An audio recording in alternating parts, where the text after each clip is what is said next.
গাড়ি থেকে নেমে পিছনে গিয়ে দেখে ওদের আশঙ্কাটা সত্যি। অ্যাম্বুলেন্সের পিছনের দরজাটা হাট করে খোলা। নগেনদা, বডি কোথায়? বীরেনের কথা মতো সামনের দিকে তাকিয়ে দেখে সত্যি সেখানে বডি নেই, কেবল সাদা চাদরটা এক পাশে পড়ে আছে, আর তাতে লেগে আছে চাপ চাপ রক্ত। এ কি করে সম্ভব? চলন্ত গাড়ি থেকে বডিটা কোথায় গেল?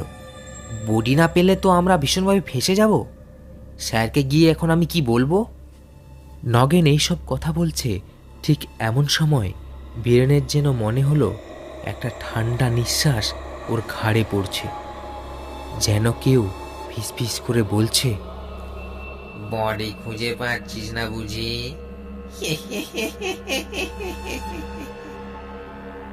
একদম কানের কাছে এমন একটা নিঝুম বৃষ্টির ফাঁকা